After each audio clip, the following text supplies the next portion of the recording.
kiongozi wa wengi kwa bunge la Senate, Mheshimiwa Aaron amegusia ya kuwa wewe ndiye ulikuwa mtu wa mwisho kuhama kutoka kwa kila chama kingine tulikuwa cha Jubilee.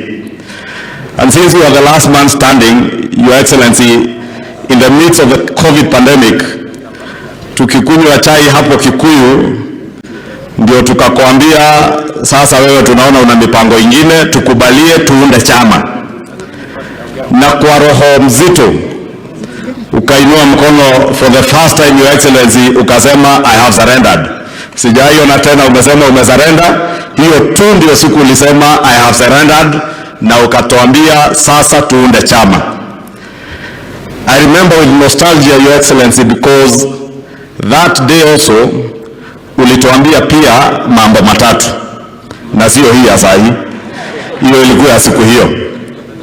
Na yale mambo matatu ulituambia, Your Excellency, one is that you will help us form a national political party that will transcend our ethnic divisions. And I must thank you, because UDA is a national political movement that today transcends any ethnic grouping in our country. La pili, Your Excellency, ulituahidi na tunakuamini. You told us, jambo la pili, we shall form a party that shall outlive one administration.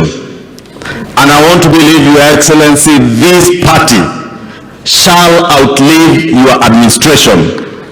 The third thing, Your Excellency, you told us is that this party shall be the breeding ground for young leadership, where you shall nurture, mentor, and guide our young leaders to become better leaders than the leaders that are there today.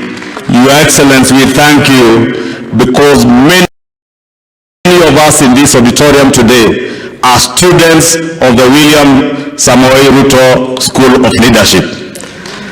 Na kwa hivyo, Mheshimiwa Rais, tukikushukuru, nataka niseme yale ulituahidi siku hiyo tukianza mikakati ya kutengeneza chama, tunaona yakitendeka leo. Eti mwaka mmoja baada ya uchaguzi tumefanya a National Governing Council meeting of our party. For 5 years, Your Excellency, you know where we came from in the other party. We never held a single meeting of the party, other than the parliamentary group meetings, which were also held when people were being chased out of this party.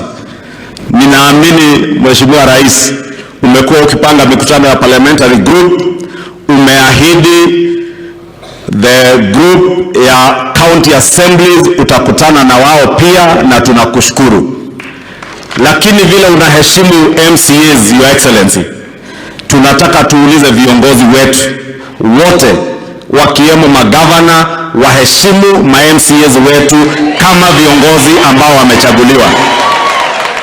We have seen incidences where governors are taking MCAs with a lot of contempt. Our party, Your Excellency, vile umesema, shall be a party of disciplined members, right from our membership to our elected leaders. And every leader, even myself as a leader of majority, my brother Aaron also, we will respect our senators and our members of the National Assembly, and we expect that even our MCAs shall be respected, and that is why, Your Excellency, we thank you.